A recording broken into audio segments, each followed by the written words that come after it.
High dears, welcome to tute file. നാളെ 28/5 Tuesday നമ്മുടെ topic എന്ന് പറയുന്നത് കോപ്പറേറ്റീവ് ലോ ആണ്. Kerala cooperative societies act 1969 section 1 മുതൽ 10 വരെയുള്ള സെക്ഷനാണ് നാളെ നമ്മൾ പഠിക്കേണ്ടത്. അതിൻ്റെ കൂടെ തന്നെ ഒരു 7 ഡെഫിനിഷൻ കൂടെ പഠിക്കണം. ഡെഫിനിഷൻ ഒരു ദിവസം ഒന്നിച്ച് പഠിച്ചു കഴിഞ്ഞിട്ടുണ്ടെങ്കിൽ ബുദ്ധിമുട്ടാണ്. അതുകൊണ്ട് ഓരോ വീഡിയോയിലും 7 ഡെഫിനിഷൻ വീതം നമ്മൾ ഇൻക്ലൂഡ് ചെയ്യുന്നതാണ്. അങ്ങനെ എല്ലാ ഡെഫിനിഷനിലും നിങ്ങളിലേക്ക് എത്തിക്കുന്നതാണ്. The Kerala Cooperative Societies Act 1969. Kerala Cooperative Societies Act 1969. Act 21 of 1969 ആണ്. Act 21 of 1969 ആണ്.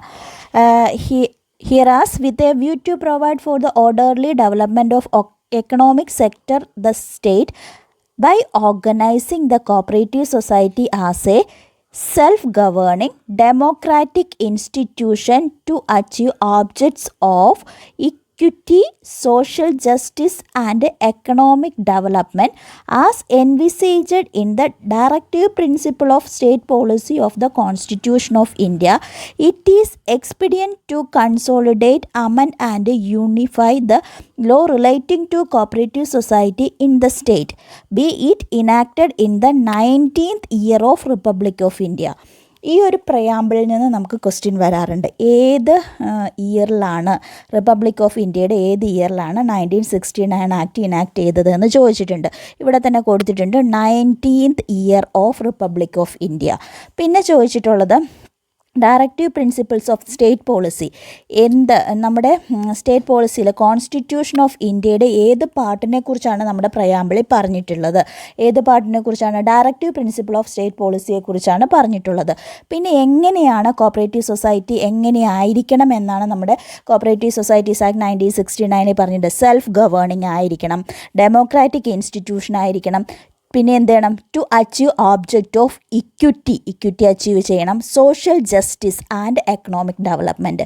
ഈ സെൻറ്റൻസുകൾ കൃത്യമായിട്ട് പഠിക്കേണ്ടതാണ്. ഇത് കോർപ്പറേഷൻ്റെ ഭാഗത്ത് ഓരോരോ പോയിൻറ്റ്സ് ആയിട്ട് നമ്മളോട് ചോദിക്കുന്നതാണ്. ദെൻ ചാപ്റ്റർ 1 എന്തൊക്കെയാണ് ഉള്ളത്?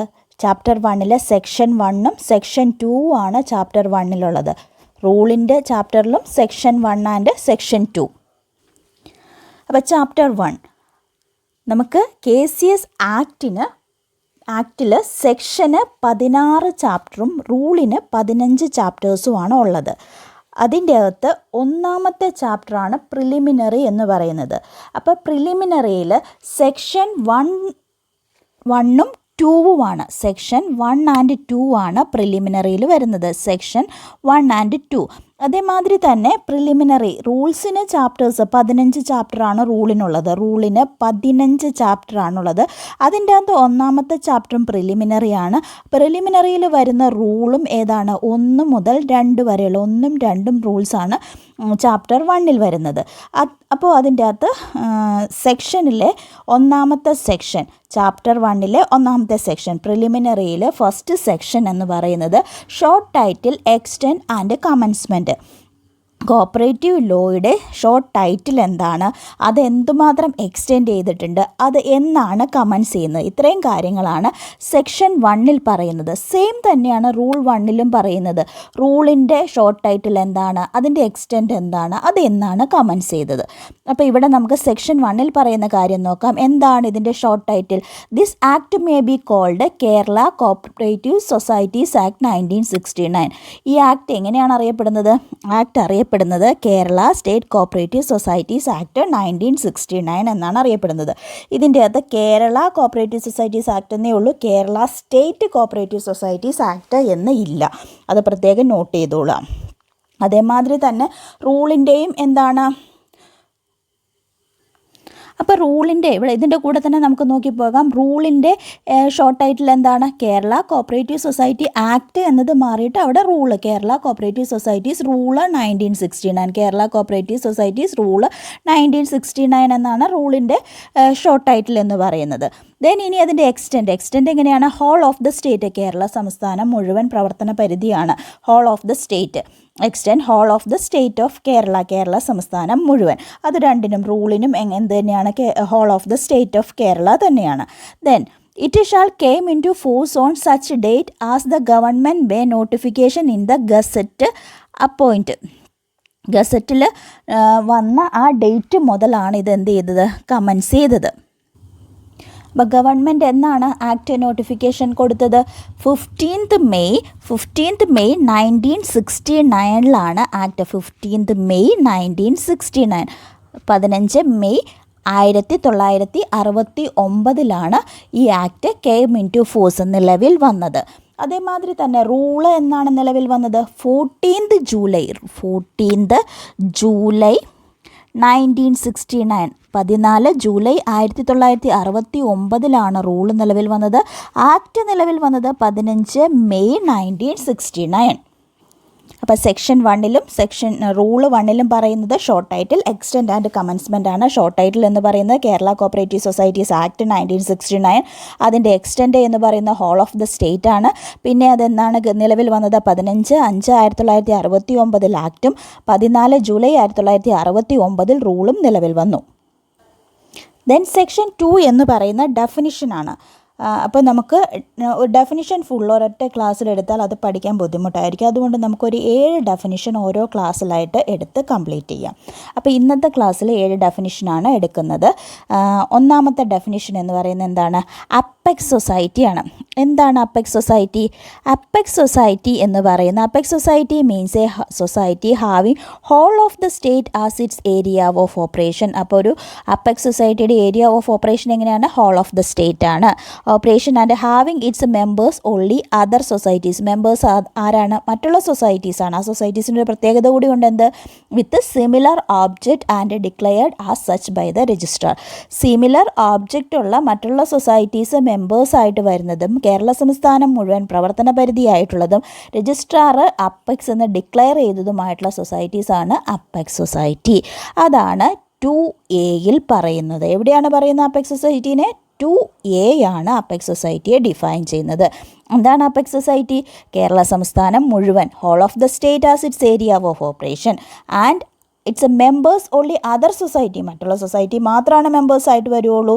ആ സൊസൈറ്റിയുടെ പ്രത്യേകത എന്ന് പറയുന്നത് വിത്ത് സിമിലർ ഓബ്ജക്റ്റ്, ഒരേ ഓബ്ജക്റ്റ് തന്നെയുള്ള സൊസൈറ്റീസ് ആയിരിക്കണം. പിന്നെ ഡിക്ലെയർ ചെയ്യുന്നത് ആരാണ്? Declared by registrar. അതാണ് ഫസ്റ്റ് ഡെഫിനിഷൻ 2A അപ്പെക്സ് സൊസൈറ്റിയുടെ ഡെഫിനിഷൻ. ദെൻ 2B എന്താ പറയുന്നത്? ബൈലോയാണ് 2Bയിൽ ഡിഫൈൻ ചെയ്തിരിക്കുന്നത്. അത് പിന്നെ ഡീറ്റെയിൽ ആയിട്ടൊന്നും പറയാനില്ല. ജസ്റ്റ് എന്താണ്? ബൈലോ മീൻസ് രജിസ്ട്രേഡ് ബൈലോയാണ്. ബൈലോ എന്നതുകൊണ്ട് ഉദ്ദേശിക്കുന്നത് രജിസ്ട്രേഡ് ബൈലോയാണ്. ഒരു കോപ്പറേറ്റീവ് സൊസൈറ്റി രജിസ്റ്റർ ചെയ്യുമ്പോൾ അതിൻ്റെ കൂടെ തന്നെ രജിസ്റ്റർ ചെയ്ത് കൊടുക്കുന്ന ബൈലോയാണ് രജിസ്ട്രേഡ് ബൈലോ. അതാണ് ബൈലോ എന്നതുകൊണ്ട് കേരള കോപ്പറേറ്റീവ് സൊസൈറ്റീസ് ആക്ട് 1969 എവിടെ ബൈലോ എന്ന് പറയുന്നുണ്ടോ അത് രജിസ്റ്റേർഡ് ബൈലോയാണ്. ഡ്രാഫ്റ്റ് ബൈലോയോ ഫസ്റ്റ് പ്രിപ്പയർ ചെയ്യുന്ന മോഡൽ ബൈലോയോ ഒന്നും ആ ബൈലോ എന്ന വേർഡ് കൊണ്ട് മീൻ ചെയ്യില്ല. എന്താണ് മീൻ ചെയ്യുന്നത്? രജിസ്റ്റേർഡ് ബൈലോ ഒരു കോപ്പറേറ്റീവ് സൊസൈറ്റിയുടെ രജിസ്റ്റേർഡ് ബൈലോ ആണ് ബൈലോ എന്നതുകൊണ്ട് മീൻ ചെയ്യുന്നത്. ദെൻ മൂന്നാമത്തെ ഡെഫിനിഷൻ 2Cയിൽ എന്താണ് ഡിഫൈൻ ചെയ്തിരിക്കുന്നത്? സർക്കിൾ കോപ്പറേറ്റീവ് യൂണിയൻ എവിടെയാണ് ഡിഫൈൻ ചെയ്തിരിക്കുന്നത്? സെക്ഷൻ 2Cയിൽ. Circle cooperative union means a circle cooperative union constituted under section 88. Section 88 പ്രകാരം കോൺസ്റ്റിറ്റ്യൂട്ട് ചെയ്യുന്ന സർക്കിൾ കോപ്പറേറ്റീവ് യൂണിയൻ ആണ് സർക്കിൾ കോപ്പറേറ്റീവ് യൂണിയൻ എന്നതുകൊണ്ട് മീൻ ചെയ്യുന്നത്.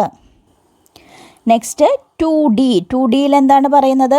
2Dയിൽ സെൻട്രൽ സൊസൈറ്റിയാണ്. എന്താണ് പറയുന്നത്? 2D central society. എന്താണ് central society? Central society means a society having jurisdiction over 1 or more revenue district. ഒന്നിൽ കൂടുതൽ റവന്യൂ ഡിസ്ട്രിക്റ്റിൽ ജൂറിസ്ഡിക്ഷൻ ഉള്ളതും. എവിടെയാണ് ജൂറിസ്ഡിക്ഷൻ വരുന്നത്? ഒന്നിൽ കൂടുതൽ റവന്യൂ ഡിസ്ട്രിക്റ്റ്. പക്ഷേ എന്താകാൻ പാടില്ല? But not the whole of the state as its area of operation. Kerala സംസ്ഥാനം മൊത്തം ഏരിയ ഓഫ് ഓപ്പറേഷൻ ആകാൻ പാടില്ല. എവിടെ വരെ ആകാവുള്ളൂ? ഒന്നിൽ കൂടുതൽ റവന്യൂ ഡിസ്ട്രിക്റ്റുകൾ ഏരിയ ഓഫ് ഓപ്പറേഷൻ ആകാം. പക്ഷേ കേരള സംസ്ഥാനം മുഴുവൻ ഏരിയ ഓഫ് ഓപ്പറേഷൻ ആകാത്തതും. Its members only other society. ഇതിൻ്റെ മെമ്പേഴ്സ് എങ്ങനെയായിരിക്കണം? മറ്റുള്ള സൊസൈറ്റി മാത്രമായിരിക്കണം. Declared as such by the registrar of or the government. അങ്ങനെ ഡിക്ലെയർ ചെയ്യാം. ആർക്കൊക്കെ ഡിക്ലെയർ ചെയ്യാം? ഒന്നുകിൽ രജിസ്ട്രാറിന് അല്ലെങ്കിൽ ഗവൺമെൻറ്റിന് ഡിക്ലെയർ ചെയ്യാം. അങ്ങനെയുള്ള സൊസൈറ്റീസാണ് സെൻട്രൽ സൊസൈറ്റി എന്നറിയപ്പെടുന്നത്. Next 2E. 2Eയിൽ എന്താണ് ഡിഫൈൻ ചെയ്യുന്നത്? 2E എന്ന് പറയുന്നത് കമ്മിറ്റിയാണ്. എന്താണ്? Committee. Committee means the governing body of a cooperative society. Committee എന്നതുകൊണ്ട് ഉദ്ദേശിക്കുന്നത് എന്താണ്? Governing body of a cooperative society. ഒരു കോപ്പറേറ്റീവ് സൊസൈറ്റിയുടെ ഗവേണിംഗ് ബോഡിയാണ് ഈ കോപ്പറേറ്റീവ് സൊസൈറ്റീസ് ആക്ട് 1969 എവിടെ കമ്മിറ്റി എന്ന് പറഞ്ഞാലും the governing body of a cooperative society by whatever name is called to which the management of the affairs of the society is entrusted. എന്താണ്? Management, ഒരു cooperative സൊസൈറ്റിയുടെ management entrust ചെയ്തിട്ടുള്ള governing ബോഡിയാണ് committee എന്നതുകൊണ്ട് ഈ cooperative societies act 1969 എവിടെ committee എന്ന word ഉപയോഗിച്ചാലും നമ്മൾ മീൻ ചെയ്യേണ്ടത്. ദെൻ ഇതിൻ്റെ അകത്ത് ഇയിൽ കമ്മിറ്റി പറഞ്ഞു. ദെൻ ഇയുടെ സബ് ഡിവിഷനായിട്ട് പറയുന്നുണ്ട്. Cooperative arbitration court means a court constituted under. ഈ ആക്ട് പ്രകാരം കോൺസ്റ്റിറ്റ്യൂട്ട് ചെയ്തിട്ടുള്ള കോപ്പറേറ്റീവ് ആർബിട്രേഷൻ കോർട്ടാണ് എയിൽ പറയുന്നത്. ബേയിൽ കൺസോഷ്യം ലെൻഡിങ് സ്കീമാണ്. കൺസോഷ്യം ലെൻഡിങ് സ്കീം എവിടെയാണ്? 57C പ്രകാരം ക്രിയേറ്റ് ചെയ്യുന്നതാണ്. Consortium lending scheme means the consortium lending scheme framed under section 57C. 57C പ്രകാരം ക്രിയേറ്റ് ചെയ്യുന്ന കൺസോഷ്യം ലെൻഡിങ് സ്കീമാണ് കൺസോഷ്യം ലെൻഡിങ് സ്കീം എന്നതുകൊണ്ട് ഉദ്ദേശിക്കുന്നത്. സി എന്ന് പറയുന്നത് കോപ്പറേറ്റീവ് ഡെവലപ്മെൻറ്റ് ആൻഡ് വെൽഫെയർ ഫണ്ടാണ്. Cooperative development and welfare fund എന്നതുകൊണ്ട് മീൻ ചെയ്യുന്നത് cooperative development and welfare fund established under section 57A പ്രകാരം എസ്റ്റാബ്ലിഷ് ചെയ്യുന്ന കോപ്പറേറ്റീവ് ഡെവലപ്മെൻറ്റ് ആൻഡ് വെൽഫെയർ ഫണ്ടാണ്. ഡി എന്താണ്? കോപ്പറേറ്റീവ് സർവീസ് എക്സാമിനേഷൻ ബോർഡാണ്. Cooperative service examination board means a cooperative service examination board constituted under section 80B 80B പ്രകാരം constitute ചെയ്യുന്നതാണ് cooperative service examination board. Okay, അപ്പോൾ നമുക്ക് definition D വരെ ഈ ക്ലാസ്സിൽ ഇൻക്ലൂഡ് ചെയ്യാം. ദെൻ എഫ് മുതൽ നെക്സ്റ്റ് ക്ലാസ്സിൽ എടുക്കാം കേട്ടോ ഡെഫിനിഷൻ. ഇനി നമ്മൾ എടുക്കാൻ പോകുന്നത് ചാപ്റ്റർ 2 ആണ്. ചാപ്റ്റർ 2 എന്താണ്? Registration of cooperative society. ഒരു കോപ്പറേറ്റീവ് സൊസൈറ്റിയുടെ രജിസ്ട്രേഷനെ കുറിച്ച് പറയുന്ന ചാപ്റ്ററാണ് ചാപ്റ്റർ 2. ചാപ്റ്റർ 2 എന്ന് പറയുന്നത് സെക്ഷൻ 3 മുതൽ 15 വരെയാണ്. ചാപ്റ്റർ 2വിൽ ഉൾപ്പെട്ടിട്ടുള്ള സെക്ഷൻ അവിടെ മുതലാണ്. സെക്ഷൻ 3 മുതൽ 15 വരെയുള്ള സെക്ഷൻസ് ആണ് ചാപ്റ്റർ 2വിൽ ഉൾപ്പെട്ടിട്ടുള്ളത്. അതേമാതിരി തന്നെ റൂളിൻ്റെ ചാപ്റ്റർ 2 എന്താണ്? Registration of cooperative society and their ബൈലോയാണ്. അതും റൂള് 3 മുതൽ 15 വരെയാണ്. റൂള് 3 മുതൽ 15 വരെ 3 to 15 റൂള് 3 മുതൽ 15 വരെയാണ്. എന്താണ്? Registration of cooperative society and there bylaw എന്നുള്ളതുകൊണ്ട് എന്ന ചാപ്റ്ററിൽ ഇൻക്ലൂഡ് ചെയ്തിരിക്കുന്നത്. അപ്പം നമുക്ക് ഫസ്റ്റ് സെക്ഷൻ 3 നോക്കാം. സെക്ഷൻ 3 എന്താണ്? രജിസ്ട്രാറെ കുറിച്ച് പറയുന്ന സെക്ഷനാണ് സെക്ഷൻ 3. രജിസ്ട്രാർ എന്ന് വെച്ചാൽ ആരാണ്? The government may appoint a person to be the registrar of cooperative society of the state. Kerala സംസ്ഥാനത്തിന് ഒരു രജിസ്ട്രാർ ആരാണ് അപ്പോയിൻറ്റ് ചെയ്യുന്നത്? ഗവൺമെൻറ്റിന് അപ്പോയിൻറ്റ് ചെയ്യാം. Government may appoint a person to be the registrar of cooperative societies for the state. The government may then ഇത് 3 subsection 2വിലാണ് next പറയുന്നത്. Government may by general or special order, general അല്ലെങ്കിൽ special ഓർഡറിലൂടെ ഗവൺമെൻറ്റിന് എന്ത് ചെയ്യാം? Confer ചെയ്ത് കൊടുക്കാം ഏതെങ്കിലും ഒരു വ്യക്തിക്ക്.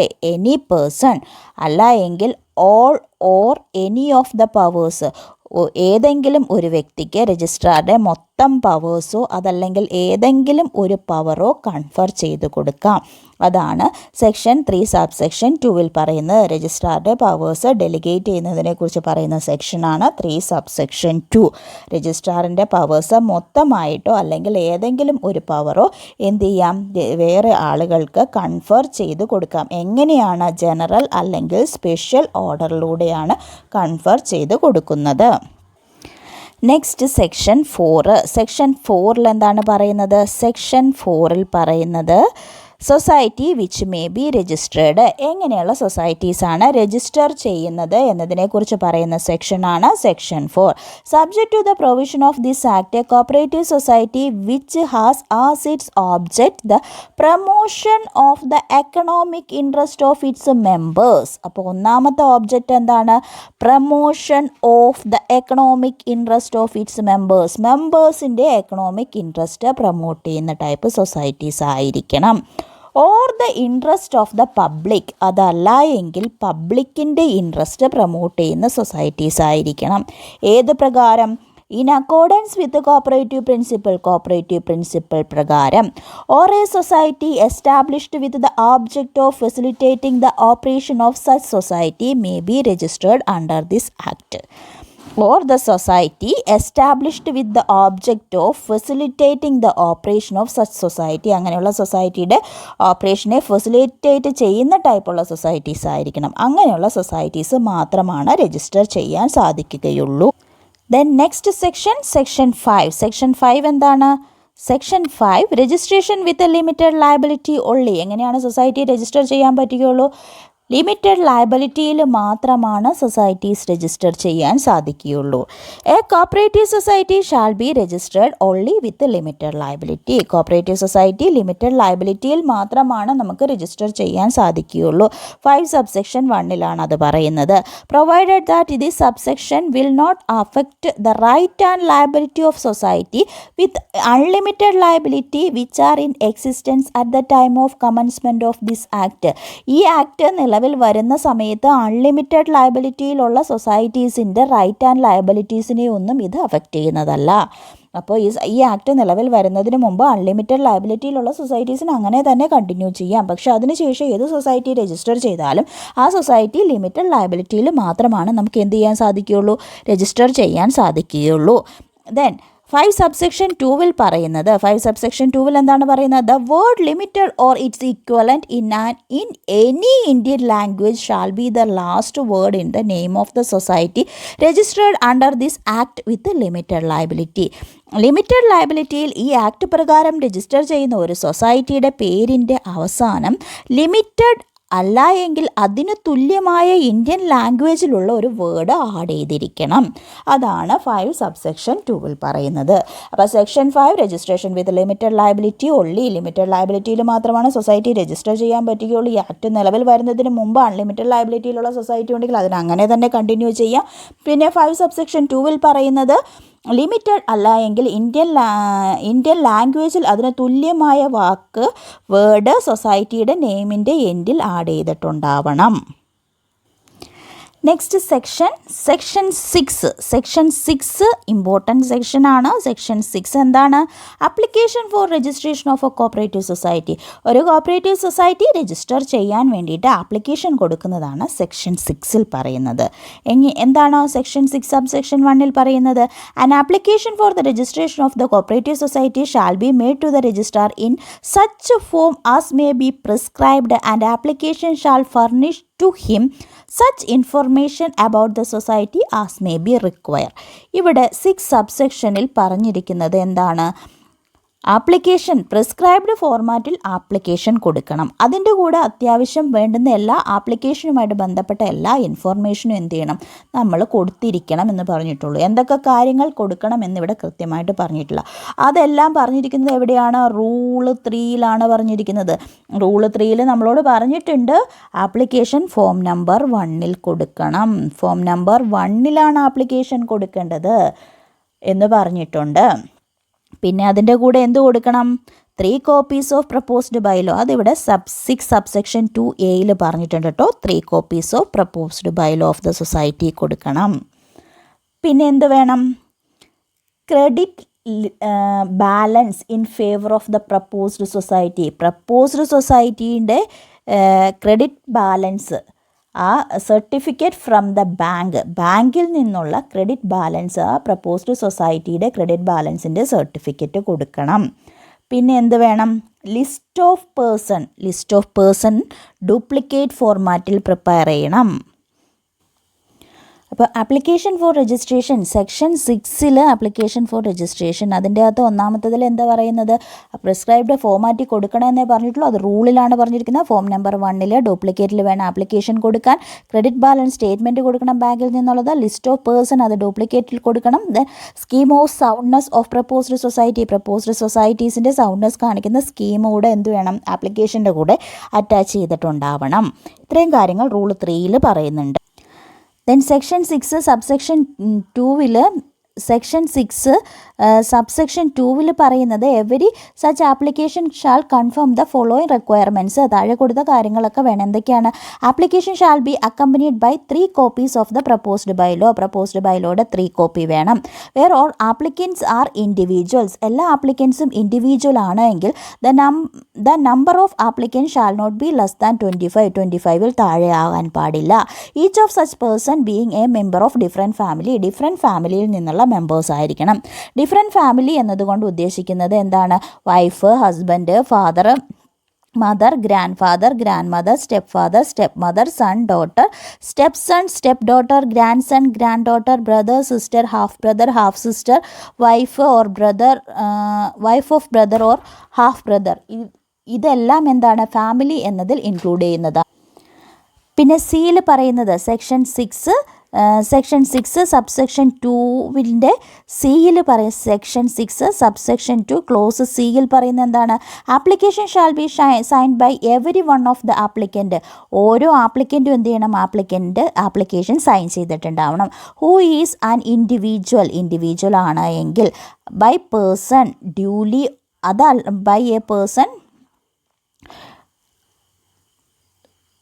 by a person duly authorized on behalf of the government or any society or other body of person which is an applicant.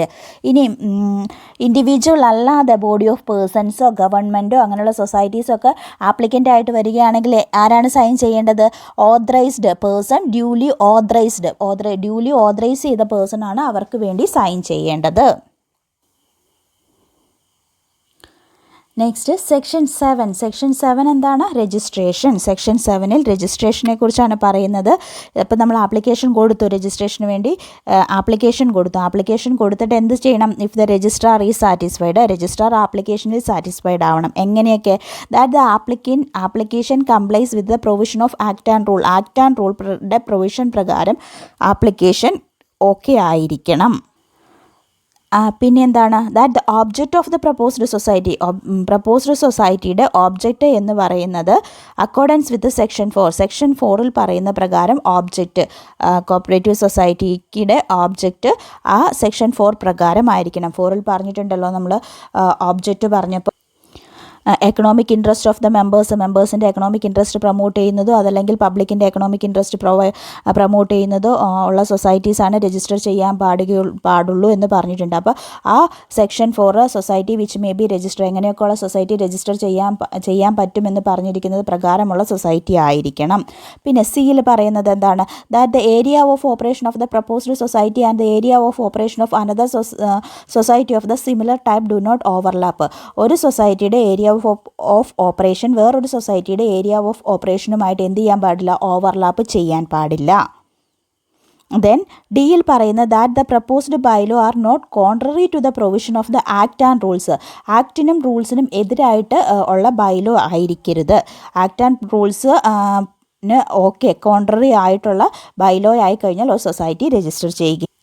പിന്നെ എന്താണ് പറയുന്നത്? That the proposed society complies with the requirement of sound business ആയിരിക്കണം. അങ്ങനെയാണ് എങ്കിൽ he may register the society and its bylaw. Registrar എന്ത് ചെയ്യും? സൊസൈറ്റിയെയും അതിൻ്റെ ബൈലോയെയും രജിസ്റ്റർ ചെയ്യും within A period of 90 days from the receipts of application കിട്ടി 90 ദിവസത്തിനുള്ളിൽ within A period of 90 days from the date of receipts of application കിട്ടി 90 ദിവസത്തിനുള്ളിൽ രജിസ്ട്രാർ എന്ത് ചെയ്യണം? രജിസ്റ്റർ ചെയ്യണം. ഈ കാര്യങ്ങളൊക്കെ ഓക്കെ ആണ് എങ്കിൽ where the registrar refuses to register a society. ഇനി രജിസ്ട്രാർ ഒരു സൊസൈറ്റി രജിസ്റ്റർ ചെയ്യുന്ന കാര്യം റെഫ്യൂസ് ചെയ്യുകയാണ് എങ്കിൽ he shall communicate the order of refusal together with the reason thereof within 7 days of such order of the applicant as may be prescribed. 7 ദിവസത്തിനുള്ളിൽ എന്ത് ചെയ്യണം? അറിയിച്ചിരിക്കണം. Where the registrar refuse ചെയ്യുകയാണ്, society register ചെയ്യുന്നത് registrar refuse ചെയ്യുകയാണെങ്കിൽ communicate ചെയ്യണം order of refusal. വെറുതെ ഒരു order of ഇങ്ങനെ റെഫ്യൂസ് ചെയ്തു എന്ന് മാത്രം കൊടുക്കാൻ പറ്റുമോ? ഇല്ല. ടുഗദർ വിത്ത് ദ റീസൺ, അതിൻ്റെ കൂടെ അതിൻ്റെ കാരണം എന്തുകൊണ്ടാണ് സൊസൈറ്റിയുടെ രജിസ്ട്രേഷൻ റെഫ്യൂസ് ചെയ്യുന്നത് എന്നുള്ള കാരണം കൂടി 7 ദിവസത്തിനുള്ളിൽ ആപ്ലിക്കൻറ്റിനെ അറിയിച്ചിരിക്കണം. ഇവിടെ സെക്ഷനിൽ 7 ദിവസവും റൂളിൽ അത് എത്രയാണ് പറഞ്ഞിരിക്കുന്നത്? റൂളിൽ 15 ദിവസവുമാണ് പറഞ്ഞിരിക്കുന്നത്. An application for registration of society shall be disposed of by the registrar within 90 days from the date of receipts of application. ഇനി ഒന്നുകിൽ റെഫ്യൂസ് ചെയ്തു, അതല്ലെങ്കിൽ രജിസ്റ്റർ ചെയ്തു. ഇനി ഇത് രണ്ടും അല്ലാതെ എന്താണ്? An application for registration of society, അതിൻ്റെ അകത്ത് എന്തെങ്കിലും ഒരു തീരുമാനം എടുത്തിട്ടുണ്ടാവണം, ഡിസ്പോസ് ചെയ്തിട്ടുണ്ടാവണം.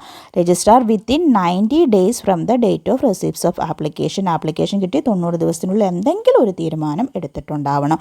ഒരു തീരുമാനം എടുക്കാതെ ആപ്ലിക്കേഷൻ എന്ത് ചെയ്യാൻ പറ്റില്ല? ഹോൾഡ് ചെയ്യാൻ സാധിക്കുകയില്ല. Where an application for registration of society is not disposed within the time specified in subsection 3, 90 ദിവസത്തിനുള്ളിൽ 90 ഡേയ്സിനുള്ളിൽ എന്ത് ചെയ്തില്ല? ഡിസ്പോസ് ചെയ്തിട്ടൊന്നുമില്ല എങ്കിൽ ആപ്ലിക്കൻറ്റിന് എന്ത് ചെയ്യാം? ഒരു റെപ്രസെൻറ്റേഷൻ കൊടുക്കാം, നിവേദനം കൊടുക്കാം. എവിടെ? ബിഫോർ രജിസ്ട്രാറിന് കൊടുക്കാം. If the application for registration is made to the person on whom the power of registrar is conferred. രജിസ്ട്രാറിൻ്റെ പവർ കൺഫേർഡ് ചെയ്തിട്ടുള്ള ആളിനാണ് ആപ്ലിക്കേഷൻ കൊടുത്തിരിക്കുന്നത്. അതായത് ഇപ്പോൾ നമ്മളൊരു ജോയിൻറ്റ് രജിസ്ട്രാറിനാണ് ആപ്ലിക്കേഷൻ കൊടുത്തത് എങ്കിൽ രജിസ്ട്രാറിന് നമുക്ക് എന്ത് കൊടുക്കാം? ഒരു റെപ്രസെൻറ്റേഷൻ കൊടുക്കാം. 90 ദിവസത്തിനുള്ളിൽ ഒരു തീരുമാനം എടുത്തിട്ടില്ല എന്നും പറഞ്ഞുകൊണ്ട് നമുക്ക് എന്ത് ചെയ്യാം? ഒരു റെപ്രസെൻറ്റേഷൻ കൊടുക്കാം. ഇനി രജിസ്ട്രാറിനാണ് നമ്മളൊരു സൊസൈറ്റി രജിസ്റ്റർ ചെയ്യാൻ വേണ്ടി ആപ്ലിക്കേഷൻ കൊടുത്തത് എങ്കിൽ എവിടെ കൊടുക്കാം? ബിഫോർ ദ ഗവൺമെൻറ്റിന് കൊടുക്കാം. If the application four registration is made by the registrar and the registrar or the government, as the case may be, shall within 60 days from the date of receipts of representation. അപ്പം നമ്മൾ രജിസ്ട്രാറിനാണ് കൊടുത്തത് എങ്കിൽ ഗവൺമെൻറ്റിനും, രജിസ്ട്രാറിൻ്റെ power delegate ചെയ്ത ആളുകൾക്കാണെങ്കിൽ രജിസ്ട്രാറിനുമാണ് നമ്മൾ എന്ത് കൊടുക്കുന്നത്? Representation കൊടുക്കുന്നത്. അങ്ങനെ റെപ്രസെൻറ്റേഷൻ കൊടുത്താൽ അവിടെ ഒരു 60 days, 60 ദിവസം, 60 daysനുള്ളിൽ എന്ത് ചെയ്യണം? അതിൻ്റെ അകത്ത് ഒരു തീരുമാനം എടുത്തിരിക്കണം. Within 60 days from the date of receipts of such representation. ആ റെപ്രസെൻറ്റേഷൻ കിട്ടിയാൽ 60 ദിവസത്തിനുള്ളിൽ ഒരു തീരുമാനം എടുത്തിരിക്കണം. Issue direction to the authority concern to take appropriate decision on the application for registration and the authority concern shall comply with such direction. ആ ഏത് appropriate authority ആണോ അത് ചെയ്യേണ്ടത് അതിനെന്ത് ചെയ്യണം? ഒരു ഡയറക്ഷൻ കൊടുക്കണം. 60 ദിവസത്തിനുള്ളിൽ എന്താണ് ചെയ്യേണ്ടത്? രജിസ്റ്റർ ചെയ്യണമെങ്കിൽ രജിസ്റ്റർ ചെയ്യണം, അതല്ല എങ്കിൽ അത് റെഫ്യൂസ് ചെയ്തെങ്കിൽ അതിൻ്റെ റീസൺ സഹിതം അവരെ അറിയിക്കുക എന്നുള്ള കൃത്യമായൊരു തീരുമാനം 60 ദിവസത്തിനുള്ളിൽ അവിടെ ചെയ്തിരിക്കണം. അത് രജിസ്ട്രാർ ആണെങ്കിൽ ഗവൺമെൻറ് ആണെങ്കിൽ ആർക്കാണോ നമ്മൾ റെപ്രസെൻറ്റേഷൻ കൊടുത്തത് അവർ അതിൻ്റെ ഡിസിഷൻ എടുത്തിരിക്കണം 60 ദിവസത്തിനുള്ളിൽ. Next section 8. സെക്ഷൻ 8ൽ പറയുന്നത് എന്താണ്? സെക്ഷൻ 8 രജിസ്ട്രേഷൻ സർട്ടിഫിക്കറ്റിനെ കുറിച്ച് പറയുന്ന സെക്ഷനാണ് section 8. Where a cooperative society is registered under this act, registrar shall issue a certificate of registration signed and sealed by him, which shall be the conclusive evidence that the said society is duly registered under this act. ഈ act പ്രകാരം society register ചെയ്തു എന്നുള്ളതിന് conclusive evidence ആണ് registration certificate. Next section 8A. Section 8A affiliation to apex society. ഒരു apex സൊസൈറ്റിയിൽ affiliation ചെയ്യുന്നതിനെക്കുറിച്ച് പറയുന്ന സെക്ഷനാണ് section A. Every primary cooperative society or central cooperative society may within such time and such manner as may be prescribed apply for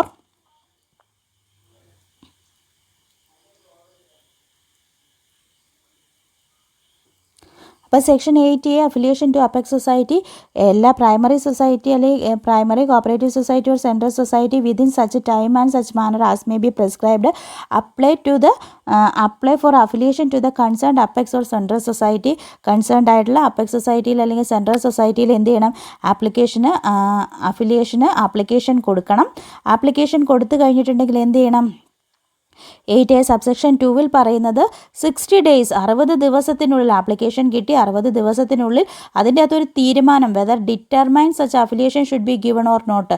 affiliation കൊടുത്തോ ഇല്ലയോ എന്നൊരു തീരുമാനം എടുത്തില്ല എങ്കിൽ എന്ത് ചെയ്യാം? ആ സൊസൈറ്റിക്ക് deem to have given the applicant society from the date on such period 60 days expire. 60 days expire ആവുമ്പോൾ അതിന് അഫിലിയേഷൻ കിട്ടിയതായിട്ട് തന്നെ കണക്കാക്കാം അവിടെ ഒരു തീരുമാനം എടുത്തില്ല എങ്കിൽ. പിന്നെ എന്ത് ചെയ്യാം? ഒരു സൊസൈറ്റി നമ്മൾ നമ്മൾ ആപ്ലിക്കേഷൻ കൊടുത്ത സൊസൈറ്റി എന്ത് ചെയ്യാം? റിജക്റ്റ് ചെയ്യാം. റിജക്റ്റ് ചെയ്ത് കഴിഞ്ഞിട്ടുണ്ട് എങ്കിൽ അഗ്രീവ്ഡ് സൊസൈറ്റിക്ക് എന്ത് ചെയ്യാം? അപ്പീൽ ഫയൽ ചെയ്യാം. എവിടെയാണ് അപ്പീൽ ഫയൽ ചെയ്യേണ്ടത്? രജിസ്ട്രാറിൻ്റെ മുന്നിൽ. ആ റിജക്ഷന് എഗൻസ്റ്റ് ഒരു അപ്പീൽ ഫയൽ ചെയ്യാം. എത്ര ദിവസത്തിനുള്ളിൽ? Within 30 days from the date of receipts of order of rejection. Order of rejection കിട്ടി 30 ദിവസത്തിനുള്ളിൽ അപ്പീൽ ഫയൽ ചെയ്യാം. അപ്പീൽ ഫയൽ ചെയ്ത് കഴിഞ്ഞാൽ എന്ത് ചെയ്യാം? രജിസ്ട്രാർ ആ അപ്പീൽ എന്ത് ചെയ്യണം? ഡിസ്പോസ് ചെയ്യണം. എത്ര ദിവസത്തിനുള്ളിൽ? 60 days, 60 ദിവസത്തിനുള്ളിൽ രജിസ്ട്രാർ ആ അപ്പീൽ ഡിസ്പോസ് ചെയ്യണം. അപ്പോൾ section 8A affiliation to apex സൊസൈറ്റിയാണ്. അപെക്സ് സൊസൈറ്റിയിൽ അഫിലിയേഷൻ കൊടുക്കേണ്ട ഫോം നമ്പർ 31 ഫോം നമ്പർ 31 നമ്മൾ ആപ്ലിക്കേഷൻ കൊടുക്കണം. ഫോം നമ്പർ 31 ആപ്ലിക്കേഷൻ കൊടുക്കണം. എത്ര ദിവസത്തിനുള്ളിൽ ആപ്ലിക്കേഷൻ കൊടുക്കണം എന്ന് പറഞ്ഞിട്ടില്ല. ആപ്ലിക്കേഷൻ കൊടുത്തു കഴിഞ്ഞാൽ 60 ദിവസത്തിനുള്ളിൽ ഒരു തീരുമാനം എടുത്തില്ലെങ്കിൽ ഡീം ടു ബി ഗിവൺ, നമുക്ക് അഫിലിയേഷൻ കിട്ടിയതായിട്ട് കണക്കാക്കാം. ഇനി റിജക്റ്റ് ചെയ്യുകയാണെങ്കിൽ 30 ദിവസത്തിനുള്ളിൽ നമുക്ക് എന്ത് ചെയ്യാം? അപ്പീൽ കൊടുക്കാം. 30 ദിവസത്തിനുള്ളിൽ അപ്പീൽ കൊടുത്തു കഴിഞ്ഞിട്ട് അതിൻ്റെ അകത്ത് 60 ദിവസത്തിനുള്ളിൽ തീരുമാനം എടുത്തിരിക്കണം. Next section 9 cooperative society to be a body corporate. Cooperative society എന്താണ്? ഒരു ബോഡി കോപ്പറേറ്റ് ആകുന്നു. The registration of the society shall render its body corporate by the name under which it is registered. ഒരു സൊസൈറ്റിക്ക് registration കിട്ടിക്കഴിഞ്ഞാൽ ആ register ചെയ്ത പേരിൻ്റെ അകത്ത് അതെന്തായി മാറും? അതൊരു ബോഡി കോർപ്പറേറ്റ് ആയി മാറും.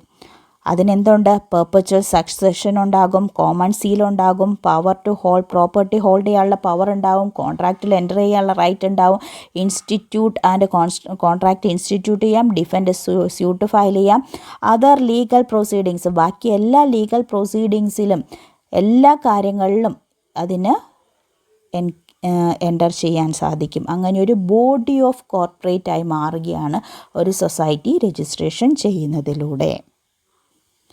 Then section 10 change of name of a society. ഒരു സൊസൈറ്റിയുടെ നെയിം ചേഞ്ച് ചെയ്യുന്നതിനെക്കുറിച്ച് പറയുന്ന സെക്ഷനാണ് section 10. Section 10 change of name of society. Society may by an amendment its bylaw change the name. Name change ചെയ്യാൻ എന്ത് ചെയ്യണം? ബൈലോയിൽ അമെൻമെൻറ്റ് വരുത്തണം. വേറെ society change its name, the registrar shall enter the new name in the register of cooperative society in the place of the former name and shall amend the certificate of registration accordingly. ഒരു society ആ സൊസൈറ്റിയുടെ പേര് change ചെയ്താൽ registrar എന്ത് ചെയ്യും?